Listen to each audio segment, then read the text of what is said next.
50% of the Palestinians in Gaza are under the age of 16. Yeah. So if you're waging a war on terrorists, surely you've got to target them specifically. And that hasn't been happening. It's been a blanket bombing of a population. And I don't believe that this now is about Israel's security or getting rid of Hamas.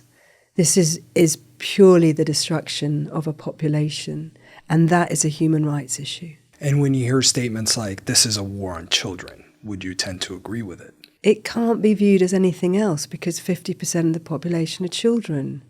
So it is a war on children. Whether or not it is intended to be a war on children is irrelevant. It is a war on children. Let's actually speak to that. In your August trip, the last trip you took to Gaza, you mentioned that you saw an increase in children under 5. Yeah. Why do you think that was? Why was there an increase? I think it was an increase in children between the ages of 5 and 14 was what I saw. Far more than I'd seen when we were there in March. A lot of it, I think, is, as we said, just the numbers of children that are around. But one of the big NGOs had a theory that anyone under 5 is normally sheltered by their parents. So if a blast goes off, they're picked up by their mother, their father, or one of their older siblings, and they're protected.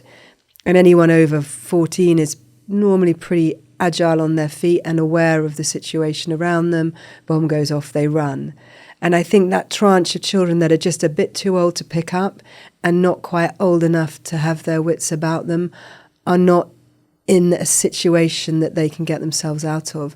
And so they are falling. And there definitely was an increase in that population when we were there in August.